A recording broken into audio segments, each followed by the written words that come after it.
Hello ഡിയസ് പവിത്രം പുത്തൻ promo വിശേഷങ്ങളിലേക്ക് എല്ലാ കുട്ടികാർക്കും സ്വാഗതം. അങ്ങനെ നമ്മുടെ പുതിയ പ്രൊമോയില് നമ്മുടെ ആ ഒരു വീടിന്റെ ജപ്തിയൊക്കെ നമ്മുടെ വിക്രം വന്ന് ഒഴിവാക്കുന്നുണ്ടല്ലോ, നമ്മുടെ വാസവനെ കൊണ്ട് തന്നെ.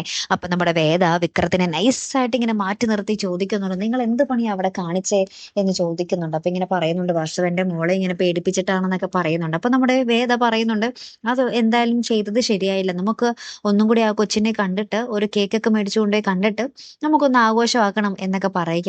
ബർത്ത്ഡേ അവന് സർപ്രൈസ് ഒക്കെ കൊടുക്കണമെന്ന് നമ്മുടെ വേദ പറയുന്നുണ്ട്. അങ്ങനെ നമ്മുടെ വിക്രവും വേദയും കൂടി കേക്കൊക്കെ ആയിട്ട് പോകുന്നുണ്ട്. എന്നിട്ട് അവിടെ വെച്ച് ആ കൊച്ചൊക്കെ ആയിട്ട് കട്ട് ചെയ്ത് ഒരു എന്താ പറയാ സന്തോഷം നിറഞ്ഞൊരു മുഹൂർത്തങ്ങൾ തന്നെയാട്ടോ പിന്നീട് നമുക്ക് അവിടെ കാണുവാൻ സാധിച്ചത്. പിന്നീട് നമ്മുടെ വേദ വിക്രത്തിനെ എല്ലാം കൊണ്ടും മാറ്റിയെടുക്കാൻ വേണ്ടി ശ്രമിക്കാൻ വേണ്ടി നമ്മുടെ ശ്രീനിവാസൻ സാറിനെ കാണാൻ വേണ്ടി പോകുന്നുണ്ട്.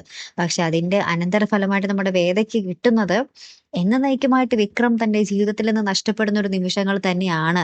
കാരണം എന്ന് വെച്ചാൽ നമ്മുടെ വിക്രം അറിയുന്നുണ്ട് വേദ ശ്രീനിവാസൻ സാറിനെ കാണാൻ വേണ്ടി പോയ കാര്യവും സംസാരിച്ച കാര്യമൊക്കെ, വിക്രത്തിന് ഇനി മേലിൽ വിളിക്കരുത് എന്നൊക്കെ പറഞ്ഞ കാര്യം. അപ്പൊ തന്നെ അതിന്റെ ദേഷ്യത്തിൽ നമ്മുടെ വിക്രം വന്നിട്ട് നമ്മുടെ വേദയുടെ കഴുത്തിൽ നിന്ന് ആ താലി പൊട്ടിച്ചെറിയാൻ പോകുന്ന ഒരു നിമിഷങ്ങളാട്ടോ കൂട്ടുകാരെ കാണുവാൻ സാധിച്ചത്. അപ്പൊ എന്തായാലും വേദ എല്ലാം നല്ലതിന് വേണ്ടി ചെയ്തപ്പോൾ ഏറ്റവും ഒടുവിൽ ഏറ്റവും മോശമായ ഒരു കാര്യത്തിലേക്ക് അത് എത്തിച്ചേർന്നു അല്ലെ. കാത്തിരുന്ന് തന്നെ കാണാട്ടോ. അടുത്തൊരു വീഡിയോയുമായി വരുന്നത് വരയ്ക്കും ഗുഡ് ബൈ.